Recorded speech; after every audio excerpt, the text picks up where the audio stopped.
Hello everyone and welcome back. For those of you that are new, my name is Keegan and I am a freelance concert photographer who for the past 2 years has shot exclusively on Fujifilm digital cameras. Last year I posted a video outlining my first year as a concert photographer where I exclusively shot on Fujifilm, and I talked about a lot of the benefits and the drawbacks to using a APS-C system for concert photography. A lot of those conversations have been really positive and helpful for me to improve my own experience, and I hope that they've similarly been helpful for you. A lot of the advice that I gave in that first video was pretty good, but I could have gone more into specifics with a little bit more experience, and so that's kind of what I'm hoping to do today. In that previous video, I also have no idea what I was doing with the lighting. That was a choice, and so hopefully this is a improved system. Before I get into the discussion on gear and a lot of the things that I've learned this year, it is worth mentioning that this is not my full-time job. I'm a teacher full-time and I'm not shooting every week. I think the last concert that I shot was actually September, so it's been a little bit since I've actually been out shooting. We have been gearing up again to go back to New Zealand at the end of this month, and that will kind of take over the next part of 2026. But most of my concert photography came in the summer and a little bit earlier in the year when we were in New Zealand. With this in mind, please take many of the experiences and opinions that I offer with a grain of salt, as I'm not testing these every single week on some big stadium tour with a massive band. I've shot probably 3 or 4 festivals this year, a couple different individual band shows, but I'm not testing these extensively as other photographers might be. Another quick point of context is that I kept my kit quite small this year due to 2 factors. Number one, I was heading off to New Zealand in early February, and I knew that I couldn't take an extensive amount of lenses with me when traveling the furthest point away in the world for 5 months. I only had a check bag and a carry-on, and that's not really enough to pack my entire hopeful camera kit. Into that, I did need clothes. I feel like that was an important thing as well. And honestly, I wasn't sure that I would be shooting any music festivals or concerts when I got to New Zealand. Everything that ended up happening was complete happenstance. I had no idea that I was going to be shooting at all anything other than travel photography. And of course, number 2, price is a factor. While I would like to have every single lens and take the 50-140 with me, the 8-16, the 56 1.2, the 90, the 16-55, it's simply not something that I can afford. I'm still quite young. I'm really early into my career. When I'm not teaching, I'm traveling. So a lot of that money is going into funding my travels and accommodations and food and all of those things, which I hear are probably a little more important than getting just one more lens. And also my girlfriend wouldn't be too happy with me if I spent all my money on camera gear. So tough. So very first then, let's talk about what my gear list was going into 2025. In November of 2024, I had purchased a used X-H2s and a 16-55mm Mark I. I got them on a great price. They were both used, but it was a really good price. Before adding the X-H2s, my kit consisted of the XS20, the 18-55mm kit lens, which was an f2.8 to 4, and the 23mm 1.4. Everything else that I used, all my other lenses that I used for any of my shoots, were all rented. I have a really great camera shop in town that helped to lend me a few different lenses over a period of time, and just before I left, I also picked up the 90mm f2 to add to my kit. As I've already mentioned, this is an extremely minimalistic setup, but these 3 lenses, after selling the 18-55 and picking up the 16-55, they were able to get me 95% of what I wanted. There were only a few scenarios at festivals and one low light shoot where I had wished I had a wider lens or the 50-140 to give me a little bit more reach. But in general, having the 23mm 1.4, 16-55 2.8, and the 90mm f2 got me pretty much everything I could have wanted. The 50-140 would undoubtedly be an amazing addition to my kit, but for most of the things that I did this year, like I said, I only did 3 or 4 festivals. The 90mm was able to give me an 135mm equivalent, the telephoto that I needed, and so I was able to get most of the tight shots that I required. I really wasn't needing it in 95% of scenarios. So at the start of my year, to give you a little bit of context, I flew to New Zealand and we were traveling around for a few months, and I was lucky enough to have found out about a band called Chutes who were going on their first ever New Zealand tour. They had released their first album and they were going across the country, I think around 12 to 13 dates.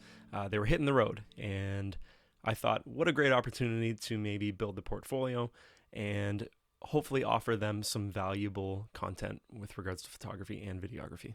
Since it was their first ever countrywide tour, they were playing a lot of small to medium-sized venues, and that typically meant a lot of low light and bad lighting scenarios for most of the shows. Due to the sizes of the venues, the 90 f2 actually rarely got any use in a lot of these scenarios, and I relied more heavily on the 16 to 55, sometimes with a flash, and the 23mm 1.4 in a lot of the very low light scenarios where flash just wasn't working.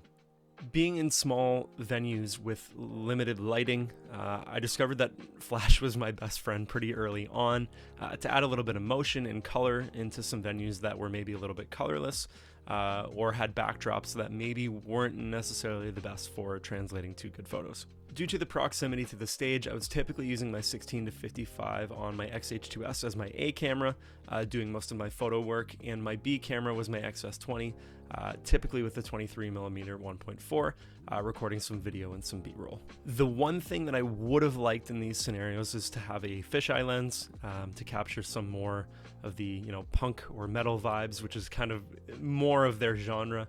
It would have been really nice to have that, but unfortunately, as I'll discuss in a little bit, Fuji does not have a native fisheye lens with autofocus. So after covering all that context, let's get into limitations.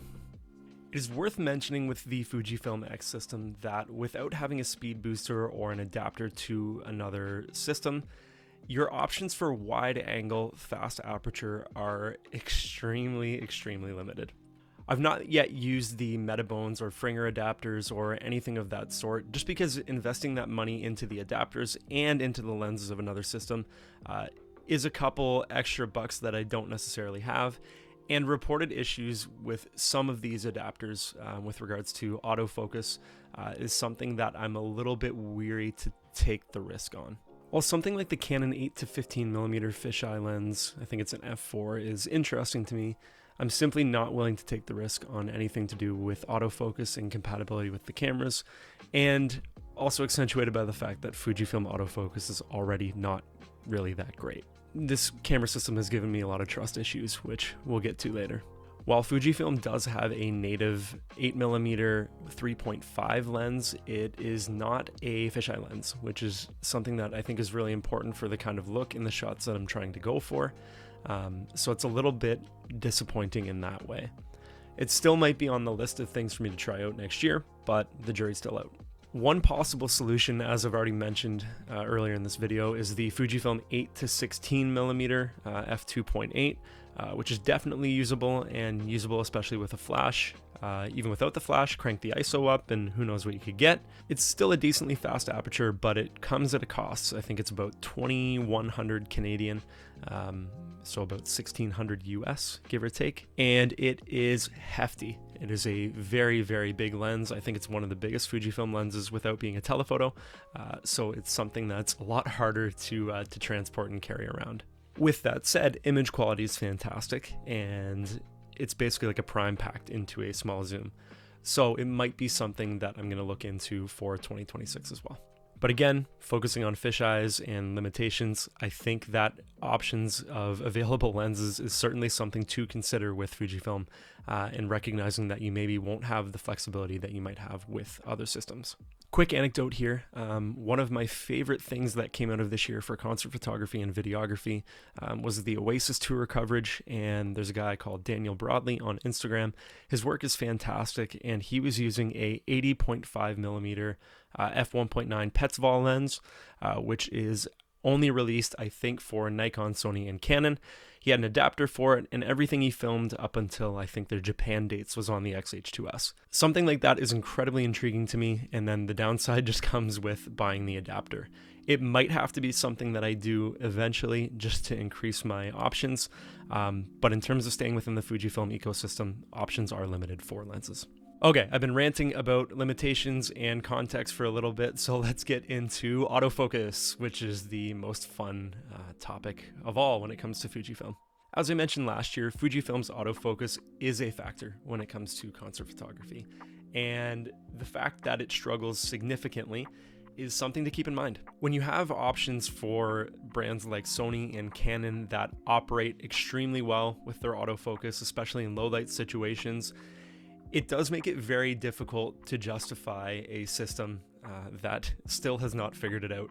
Even a year on from my last video, not much has changed.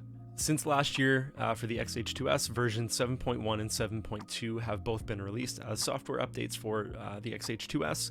Only one of those allegedly made updates to autofocus. In version 7.10, I believe the X-H2s received slight updates to autofocus and tracking was their wording, and I believe that the XS20 in version, I think it was 3.10, also had updates allegedly to the autofocus and tracking.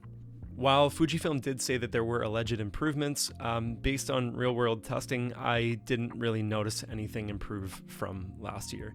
Now, again, as I mentioned at the beginning, I'm not rigorously testing this every single week. I'm not going out and hunting for autofocus testing and trying to see if there were minor improvements, but based on real-time usage and usage on the ground, it still struggled. I had really hoped that since last year and over the past 2 or 3 years, Fujifilm would be taking the feedback seriously on the autofocus systems, but it seems like things are stagnating, and it's something that I think is driving a lot of people away from the brand. Is it completely unusable? No. I mean, I've still got some amazing shots this year. I've still been able to record some amazing video, but it's not as quick as what I think it should be, and that's something that makes it difficult sometimes to justify the system. At multiple points this year, I've found myself shooting thinking that I had an absolutely unbelievable shot, trusting my autofocus, and I go into Lightroom and it's not in focus at all.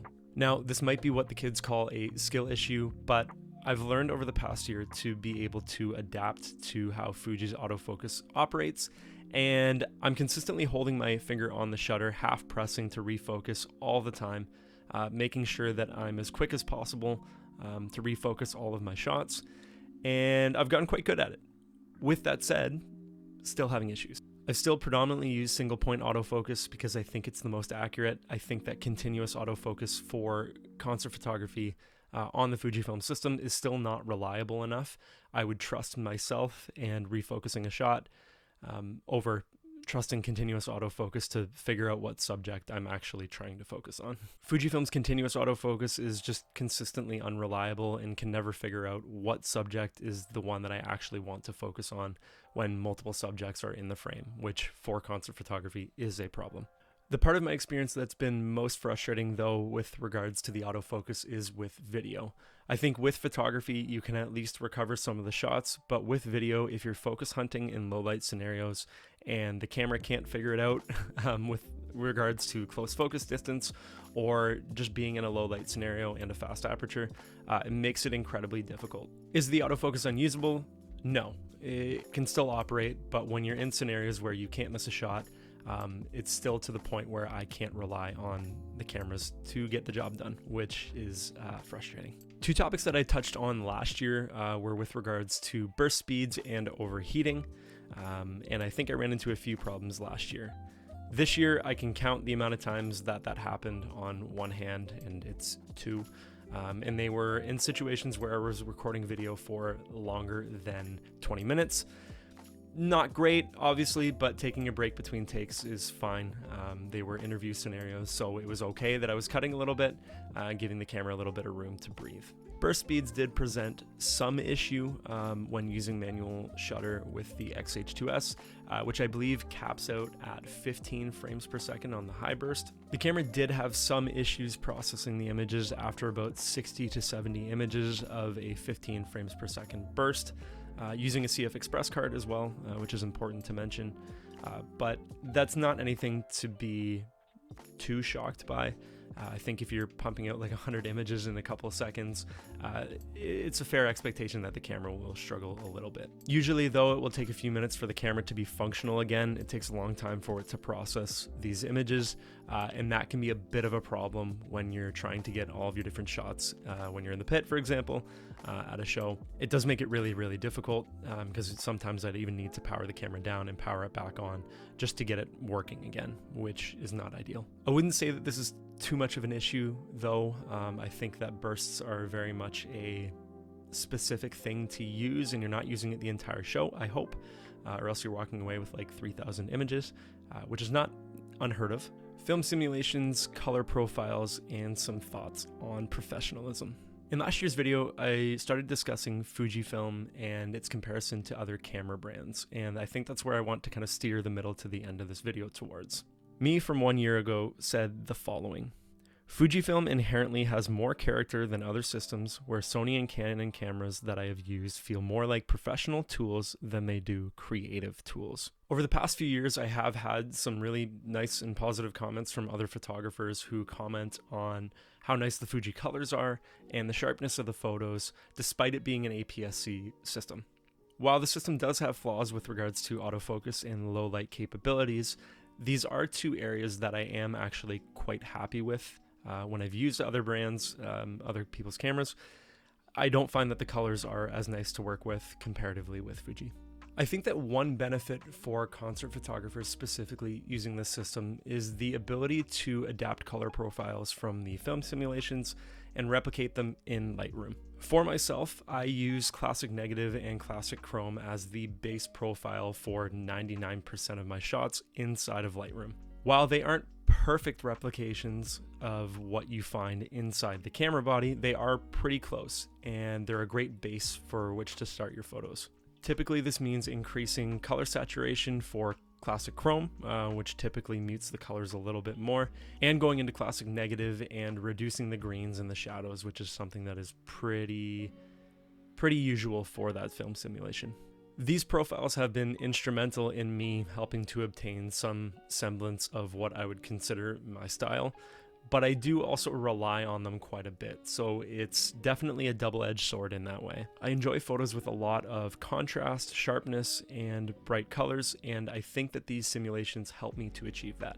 Despite this, I have had a possible change of heart continuing with Fujifilm in the future, with respect to a conversation that I had regarding film simulations a few weeks back. A large draw of who Fujifilm cameras are for and who they've become more marketed towards are for people who don't really care about post-processing as much and are okay with those out-of-camera images. When I first picked up the XS20 over 2 years ago now and started playing with the camera, I think this was a huge draw for me of why I chose Fuji over other camera systems. I was not that experienced in editing. I wanted something that I could use right away and something that looked cool and had that vintage style. 2 years in, however, I've found myself reflecting on my time as a concert photographer and a photographer in general, and I've realized that I don't use the film simulations anymore.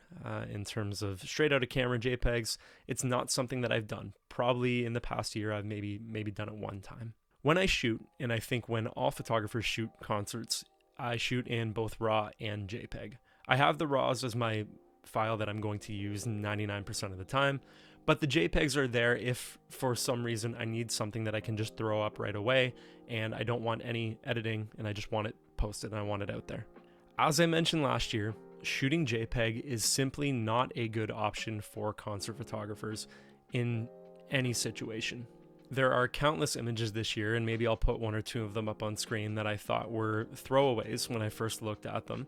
And because they're RAWs, I was able to boost up the exposure, boost up the shadows, maybe increase the contrast a little bit, and I was able to salvage them.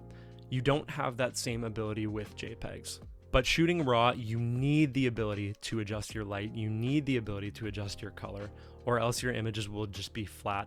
And it's also something that's such a big requirement for working with other photographers. If you're working as a part of a team, a festival team, you're not going to hand over JPEGs, you're handing over RAWs, so that if there's one person in charge of editing, they can craft that style to make all the images look the same. If film simulations are taken out of the equation, then What is the benefit of shooting on this APS-C system? APS-C notoriously struggles a bit more in low light, and full frame is able to let in more data, more light. And even when you have a 1.4 lens on a full frame camera, it's going to be much more effective than a 1.4 lens on an APS-C camera. Most of all, what is the true benefit of using a camera system that prides itself on its JPEGs when concert photographers require the flexibility of raw images? It's difficult to justify. I understand that most of this video has been focusing on the negatives, so I want to focus on a few of the positives before I get to my final takeaways. Sure, not everything has gone smoothly, and I think that I would be better served by a full frame system in majority of scenarios, but I've still had a lot of fun and created some incredible things with this system. I've had a hard time struggling with gas, or gear acquisition syndrome as people like to call it, over the past 6 months especially, due to some issues with reliability in my cameras. Everything that I'm shooting right now is on the XS20 because I've had some problems with my X-H2s turning off after a minute of taking video, and so I need to send this thing in for repair. It's got me thinking a little bit more about reliability and having a system that I can trust. I keep telling myself that I need a full frame system to have better videos and better photos, but the reality is that a lot of things that I've been able to create have been incredible, and I've rarely been in scenarios where I've thought, okay, I can't do the job because of my camera system. Now, error aside for the X-H2s, it's a stunning camera. I mean, it can shoot open gate, it can shoot 6.2K. It's got some phenomenal qualities as a camera, and I do love it, and I do love using this system. There are definitely advantages that I wish I had from a full frame system, and things like autofocus and low light capabilities, but realistically I can do the job with these cameras. And I think one thing that I'm trying to get away from is convincing myself that I need an FX3 or a Sony A9 or A7R5. As much as I would love those things, I don't have the capacity for them, and the cameras that I have work just fine. I've also realized that I'm continually limiting myself by believing that the gear I have is not good enough, and I need X piece of gear, whatever that might be, to do the job. And that's stopping me from just getting out and shooting and creating things that I love. The simple truth is that the best gear that you can shoot with is whatever you have in front of you, and there's no sense dreaming or wishing for better gear that you don't have if you can't afford it or don't need it. Sometimes I feel that I am too focused on making something as perfect or as clinical as I can, rather than making it authentic. And it's a fine line that I'm still having issues walking down, and something that I feel that I need to improve on in the future. There's a strong chance that I might end up switching systems in the future if I decide to make this more of a professional thing, but for right now, it's doing the job, and as long as I can repair my X-H2s, it's completely capable, and I shouldn't be complaining too much. Recommendations. If you are a Fujifilm concert photographer or you're considering going into the Fujifilm system, I have two sets of recommendations for what gear to acquire. I think any camera body in the Fujifilm system could be really good to use, except the X-Half. We don't talk about the X-Half. I don't think that's a real camera. From the X Pro 3 to even the X-T4, X-T5, X-S20, X-H2s, all of these are exceptional cameras, and I would say don't get caught up on 40 megapixel versus 26. 26 is completely capable, and some of the most trusted cameras for this field are all 26. If you pair a camera body for a minimalist setup with one or two lenses, I would recommend that you have at least one zoom lens and then one lens of your choice. The zoom lens is non-negotiable. You need to have options. You can't be rocking primes the entire time that you're shooting. You won't have a lot of diversity in your shots, and you're probably going to miss really important shots if you're only using a wide 16mm lens, for example. Either the 16-55 f2.8, either Mark 1 or Mark 2, or the Sigma 17-40 1.8 would probably be exceptional options for a one-trick pony lens. These things are jack of all trades, and if you're okay sacrificing a little bit of reach and distance, I would probably recommend the 17-40 from Sigma, which is a 1.8, giving you over a full stop of light advantage over the 2.8 for the native Fuji lenses.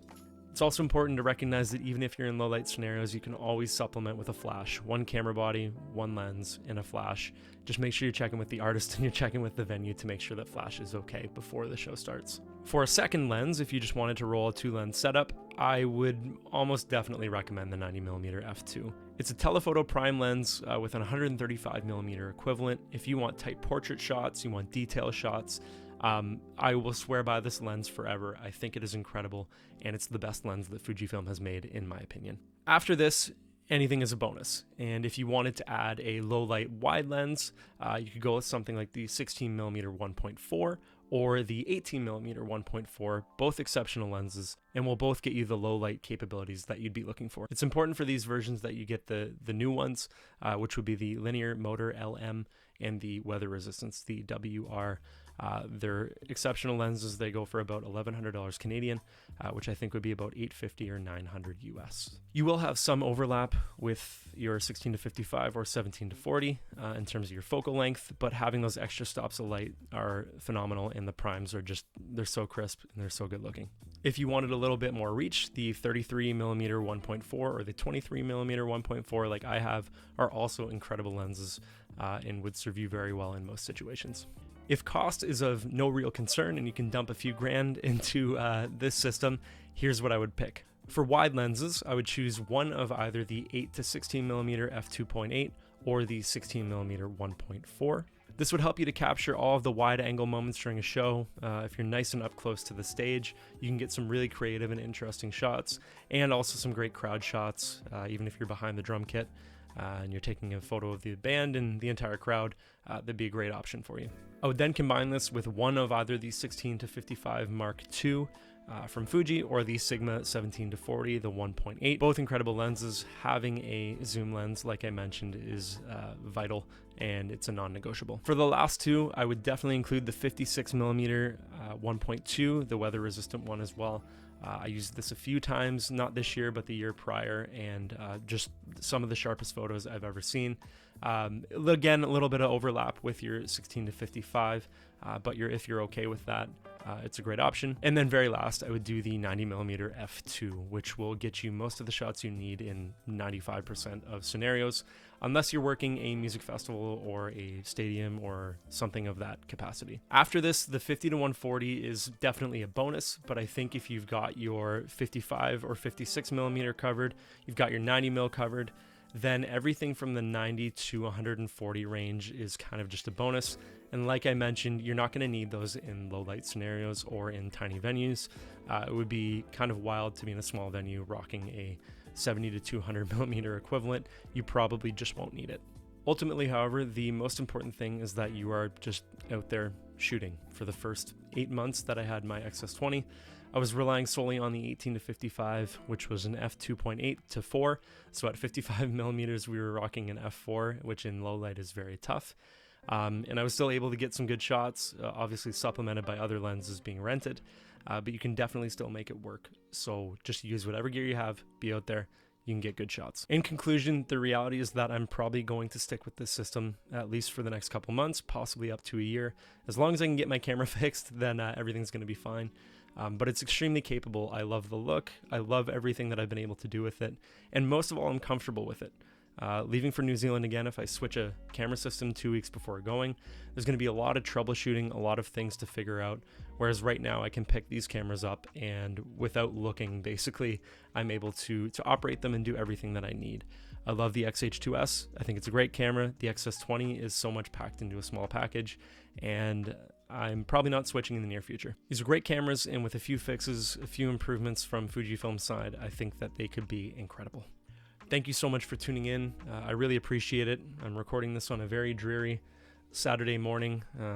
It's dark and gray and snowy and cold, and I'm excited to head back to New Zealand where it will be warm and sunny. Hoping for some really cool things coming into to next year. I don't really know what the year is going to bring. I'm hoping for a bit more time to dedicate to concert photography, and taking another mini break from teaching is always good, but is hard as well.